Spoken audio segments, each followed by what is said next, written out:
రాష్ట్ర అధ్యక్షుడు చంద్రబాబు గారు మాట్లాడినారు.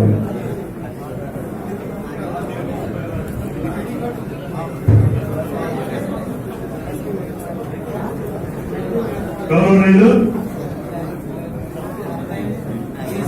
తెలుగుదేశం పార్టీ పార్లమెంటరీ అధ్యక్షులు మరియు స్థానిక ముఖ్యంగా బయట ఉన్నవాళ్ళు కూడా ఒకవేళ అవకాశం ఉంటే లోపలికి వచ్చి అడ్జస్ట్ అయ్యి కూర్చోండి, కింద ఇబ్బంది లేదు. ఎందుకంటే ఇది మన ఇంట్లో కుటుంబం యొక్క మొట్టమొదటి అభివృద్ధి మార్గదర్శకానికి ఇబ్బంది పడేదంటే ఖాళీగా ఉన్నా సరే మనం పనిచేసినట్టు ఎలా కూర్చుంటాం అక్కడ కూర్చోండి. కొద్ది కుర్రోళ్ళు పక్కన కూర్చొని పెద్దవాళ్ళకి అవకాశం కల్పించండి దయచేసి. అలా మీరు కూడా కూర్చున్నారు, కూర్చోండి పక్కన కుర్చీలు చాలా. ఎందుకంటే ఒక ఆయన పార్లమెంట్ కి సంబంధించినటువంటి తెలుగుదేశం పార్టీ లీడర్ గారు మీ స్థానిక పార్లమెంట్ సభ్యులు కాబట్టి అది మీ యొక్క అదృష్టం. మన కార్యక్రమం రావడం ఇంకా నిండుదనం చేకూర్చింది. 1,50,000 ఆంధ్రప్రదేశ్ స్వర్ణకార కుటుంబాల తరఫున పార్లమెంట్ సభ్యులు గారికి ఉదయపూర్వకంగా స్వాగతం చెప్తా ఉన్నా. అన్న కన్నబాబు అన్నయ్య గారికి కూడా వెల్కమ్ చెప్తా ఉన్నా. ముఖ్యంగా ఈ రోజున 3 విషయాలు మనం మాట్లాడుకోవాలి. ఒకటి, బ్యాంకర్స్ తో ఉన్నటువంటి ఈ రోజున వాళ్ళు బ్యాంకర్స్ అయితే ఇది ఎంపీ గారు ఎమ్మెల్యే గారి సమక్షంలో చెప్తా ఉన్నా. మీ తూర్పుగోదావరి జిల్లా ఒక మంచితనానికి తగ్గట్టుగా ఆఫీసర్లు కూడా దొరికారేమో అనిపిస్తా ఉంది నాకైతే. ఎందుకంటే అప్పిచ్చి మరి బ్యాంకులు ఎలా అయితే ఈ రోజున ఇబ్బందుల్లో ఉన్నాయో కొంత బడా ఇందాక విజయమాల్య గారి దగ్గర నుంచి మన బ్యాంక్ మేనేజర్లు మాట్లాడారు. క్రమశిక్షణ, నమ్మకం ఇవన్నీ కలుపుకుంటేనే స్కిల్ డెవలప్మెంట్ మొత్తం అన్ని అయితే మనకు వస్తాయి. కానీ మనం ఎన్నో సంవత్సరాలుగా పోరాడుతూ ఉంటే 2015 సంవత్సరంలో మోడీ గారు వచ్చిన తర్వాత మన అన్న దత్తాత్రేయ అన్న కార్మిక శాఖ మంత్రిగా ఉన్నప్పుడు ఈ జిల్లాకి సంబంధించినటువంటి ప్రధాన కార్యదర్శిగా ఉన్నటువంటి మన మార్కొండ శేషాచార్య గారు ఆ రోజున మాణిక్యాలరావు గారి ద్వారా తాడేపల్లి గుడిలో, అంటే ఆ రోజు మా నాన్నగారు చనిపోబట్టి నేను ఆ రోజు ప్రమాణ స్వీకారానికి రాలేదు.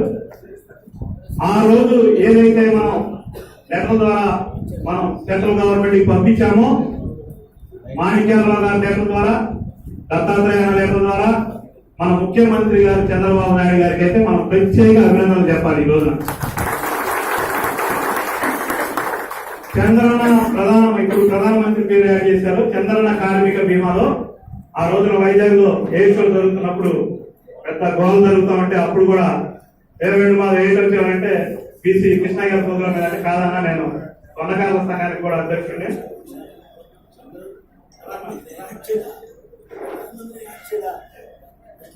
పట్టించుంది. ఎందుకంటే నరేంద్ర మోడీ గారు వచ్చిన తర్వాతే 2015 ఆర్టీజీఎం గారి గుర్తింపు వచ్చిందని చెప్తా ఉన్నాం మేము కూడా. ఎందుకంటే బీజేపీ ప్రెసిడెంట్ గారు కాబట్టి వాళ్ళు అడగాల్సిందే. వచ్చింది రాలేదు చెప్తాం. మా మాట లేదు, ఉద్యమ నాయకులు కాబట్టి మమ్మల్ని ఆ రోజున ఎమ్మటే అచ్చెన్నాయుడు అన్నయ్య గారికి చెప్పి స్వర్ణకారులు అని స్వతంత్రం వచ్చిన తర్వాత ఒక బెనిఫిట్ స్కీమ్ రాసింది మొట్టమొదటి వ్యక్తి చంద్రబాబు నాయుడు గారు, మోడీ గారు. నేను చెప్తా ఉన్నాం, బంగారం పేరులోనే ఉంది కానీ మా బతుకుల్లో మాత్రం బంగారం లేదని చెప్తా ఉన్నాను. కుంపట్లో కాలితేనే ఆభరణం వస్తుంది, మా డొక్కలు నింపలేక మమ్ము తగలబెడుతుంది. స్వర్ణకారుడా ఓ స్వర్ణకారుడా, పేరులోనే స్వర్ణం ఉన్న పేద జీవుడు. అంటే ఈరోజు చాలా ఇంపార్టెంట్ విషయాలు. ఎందుకంటే ఒక ఆయన మా అసెంబ్లీలో బాగా మా బీసీ తరఫున మా పెద్దలు ఉన్నారు, ఇక్కడ మరి పార్లమెంట్ తరఫున ఉన్నారు. కాబట్టి బంగారం అనేది అన్నిటికంటే కూడా హై క్వాలిటీగా, అంటే అత్యధికమైనటువంటి ఎక్కువ విలువగా ఉన్నటువంటి వ్యాపారం. అంటే ఏ కార్పొరేట్ రంగమో లేకపోతే ఇంకొక ఆటో రంగం, ఆ రంగాల కన్నా కూడా ఇది విభిన్నమైంది. బంగారం అంటేనే ఒక విలువ కాబట్టి అది ఆభరణంగా అలంకరించుకోవడానికి పనికి వస్తుంది, ముడిసరుగ్గా పనికి వస్తుంది, అవసరమైతే తాకట్టు పెట్టుకోవడానికి పనికి వస్తుంది. కాబట్టి దీని మీద ఎక్కువ మోజు ఉంటుంది. కాబట్టి మా సెక్టార్ బాగా హైలో ఉంది. అందుకని ఇప్పటిదాకా మేము ఎవరికి కనబడాలి. కానీ ప్రతి ఇంట శుభకార్యాలకి మాత్రం కులం మతంతో పని లేకుండా ఉండేటువంటి మీరు చెప్తా ఉంటారు, ఇప్పుడు అందరూ చూస్తా ఉన్నారు, ఆ రాయి పెట్టండి ఈ రాయి పెట్టండి మీ కళకళ రాస్తుంది మీకు అలా కలుగుతారు కదా. అసలు బంగారం చేతి మీద ఉంటేనే మీ చేతిలో వెలుగు వస్తుందని చెప్పి చెప్తా ఉన్నాం మేము. బంగారం అనేది ఒక చేతిలో ఉంటేనే మెడలో ఉన్నా ఎక్కడున్నా ఒక వెలుగు వస్తుంది, మనిషికి భరోసా వస్తుంది. అందుకనే ఇప్పుడు మా జిల్లా అధ్యక్షుడు ప్రధాన కార్యదర్శి గారికి 13 జిల్లాల్లో ఉన్న అందరికంటే కూడా చాలా స్పీడ్ గా మరి ఈ రోజు ఇంత పెద్ద ప్రోగ్రాం చేశారు కాబట్టి మీ ఇద్దరు కూడా నేను రాష్ట్ర సలహా సంఘం తరఫున అభినందనలు.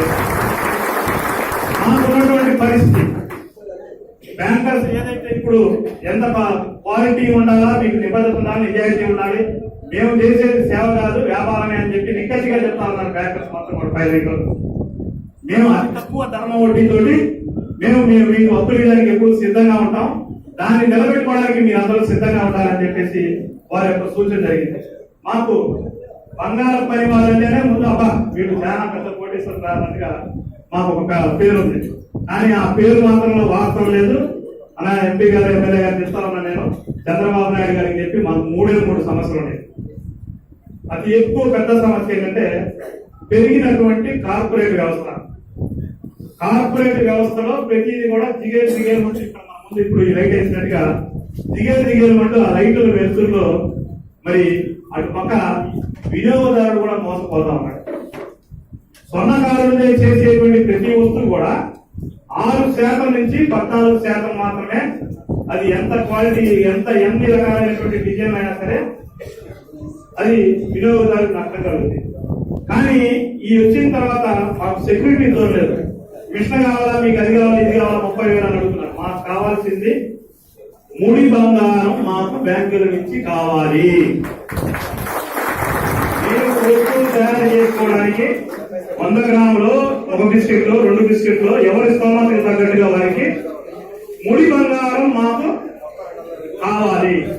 ఈ ముడి బంగారం కావాలి అంటే రాష్ట్ర ప్రభుత్వం నుంచి ఏమి కూడా మనం వెల్ఫేర్ లో ఏమైనా కావాలంటే చేస్తుంది, లేకపోతే ప్రమాదానికి సంబంధించినట్టు చేస్తుంది, లేకపోతే పిల్లలు చదువులు కావాలంటే ఎన్టీఆర్ ఉన్నత విద్యా ద్వారా చేస్తుంది, ఒకవేళ ఆరోగ్యానికి సంబంధించింది అయితే ఎన్టీఆర్ హెల్త్ కార్డు ద్వారా చేస్తుంది, లేదా ఇంకా ముఖ్యమైన ఇబ్బంది ఏంటంటే మన ఎంపీ గారు ఎమ్మెల్యే గారి ద్వారా సీఎంఆర్ఎఫ్ ద్వారా చేస్తుంది. కానీ జీవనం ఈ రొటేషన్ చక్రవర్తి లాగా మనం తిరగాలి అంటే మాకు బంగారం హెచ్చుతగ్గులు రేటు ఉంటాయి. స్వర్ణకారుడికి హెచ్చుతగ్గులు ఈ రేటు పెరగడం తగ్గడం. దీనివల్ల ఏమైందంటే మా దగ్గర కావలి వడ్డీ మా చుట్టుపక్కల ఎప్పుడు ఉంటారు. మా చుట్టుపక్కల ఎప్పుడు కూడా 10 గ్రాములు కొనుక్కోవాలన్నా, 20 గ్రాములు కొనుక్కోవాలన్నా, 50 గ్రాములు కొనుక్కోవాలన్నా వడ్డీ ఎక్కువ అయితే బ్యాంకులు అప్పటికప్పుడు ఇచ్చే మాకు అవకాశం లేదు సార్. నేనంతే మాకు బ్యాంకులు ఎప్పటికప్పుడు మాకు బంగారం కొనుక్కోవాలంటే ఆహారం తగ్గట్టు ఇచ్చేటువంటి పరిస్థితి లేదు.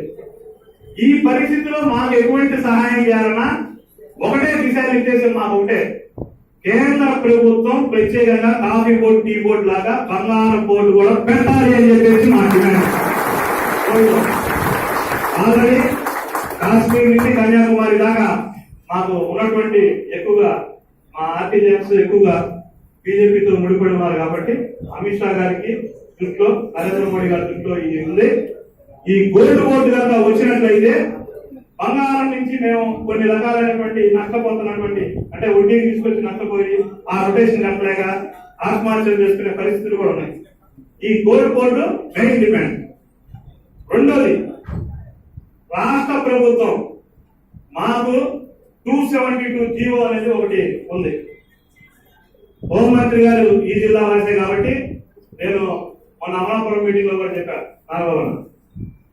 అమలాపురం మీటింగ్ లో కూడా చెప్పాను, 4 గ్రాములు కొంటే 400 గ్రాములు రికవరీ చేస్తా ఉన్నారు కొంతమంది పోలీసు వాళ్ళు. 4 గ్రాములు ఎక్కడన్నా తప్పుకున్న ఎవరు వచ్చి అయ్యా మా వాళ్ళ కొట్లో వాళ్ళు అర్జెంటుగా బంగారం అమ్ముతున్నా 4 గ్రాములు కొంటే ఈ కొన్న అతను రికవరీ పేరుతో తీసుకెళ్లి పోలీస్ స్టేషన్ లో ఎక్కడికి తీసుకెళ్లారో చెప్పకుండా వేధించి కొంతమంది పోలీసులు. దీని గురించి మాకు మార్పులు చేర్పులు కావాలి. 272 జీవోని ఇప్పుడు మారినటువంటి పరిస్థితులకు అనుగుణంగా, అంటే అసలు ఈ రాష్ట్రంలో దొంగతనాలు ఏమి జరిగాయి, వాళ్ళలో ఎంత పోయినట్టు నమోదై ఉన్నాయి, వాళ్ళకి ఇప్పటికీ ఎక్కడెక్కడి నుంచి ఎక్కడ రికవరీ ఇచ్చారు అనేది ప్రతిదీ కూడా ఆన్లైన్ చేయాల్సిందిగా మేము ఎంపీ గారి ద్వారా రాష్ట్ర శాఖని మేము విజ్ఞప్తి చేస్తా ఉన్నాం. దీనికి తగ్గటువంటి ముఖ్యమంత్రి గారికి కూడా ఈ లెటర్ ఇవ్వడం జరిగింది. దీన్ని తమ ద్వారా పంపాల్సిందిగా రెండోది చెప్తా ఉన్నాం. 3, ఎందుకంటే టైం బౌండ్, అది తక్కువ సమయంలో అది మనకు ఉన్నటువంటి ముఖ్యమైన చెప్తా ఉన్నాం. 3, మాకు అద్దెలు కట్టుకోవాలంటే చాలా ఇబ్బందిగా ఉంది. మీకు మున్సిపల్ లేఅవుట్స్ లో ఎక్కువగా ఇప్పుడు ఇక్కడ ఉన్నారు ఒక 1500 మంది, ఒక 2000 మంది ఉన్నారు అనుకోండి. రాజమండ్రిలో 3-4 మంది ఉన్నారు, విజయవాడలో ఒక 5000 మంది ఉన్నారు, నెల్లూరులో అత్యధికంగా 16,000 మంది ఉన్నారు, 12,000 మంది మంగళగిరిలో ఉన్నారు. మంగళగిరిలో అయితే కొంతమంది ఆడవాళ్ళు కూడా వర్క్ చేసేవాడు ఉన్నారు. మన తాళ్ళు అయితే మొత్తం ఆడవాళ్ళే చేస్తారు. అందుకోసమే మున్సిపల్ లేఅవుట్ స్థలాన్ని దీర్ఘకాలిక లీజు ప్రకారం అయినా సరే, లేదా మీరు కొంత కట్టించి ఇచ్చైనా సరే స్వర్ణకారికి కాంప్లెక్స్ కి అవకాశం ఇప్పించాలని చెప్పేసి రాష్ట్ర ప్రభుత్వాన్ని, ఎందుకంటే నాకు నమ్మకం ఉంది. నేను ముఖ్యమంత్రి గారితో కూడా ఈ విషయం చెప్పాను. నాకు ఉన్నటువంటి ఈ ఉద్యమ చరిత్రని కంపల్సరీ ఇస్తాను. Two minutes. Important issues valuable person. ఎందుకంటే 3 ఈ కాంప్లెక్స్ విషయంలో ఒకటి ఇవ్వాలి. 4 నియోజకవర్గానికి 3,000 చొప్పున ఇల్లు ఇచ్చారు. 3,000 ఇచ్చారు, ఇంకో 3,000 ఇస్తారు కదా. కంపల్సరీ మాకు ఉన్నటువంటి పరిస్థితుల్లో 3,000 మంది ఇచ్చారు. ఇక్కడ 200 ఇచ్చినట్టు నాకు సమాచారం ఉంది. అయితే ఎన్ని ఇచ్చారో తెలియదు. రాజమండ్రిలో కూడా రాజమండ్రిలో ఇచ్చారు ఇల్లు ఎన్టీఆర్. మొత్తం దాదాపు రాష్ట్రంలో ఇప్పటికీ నాకు తెలిసి ఒక 3,000 ఇల్లు శాంక్షన్ అయి ఉంటాయి మాకు.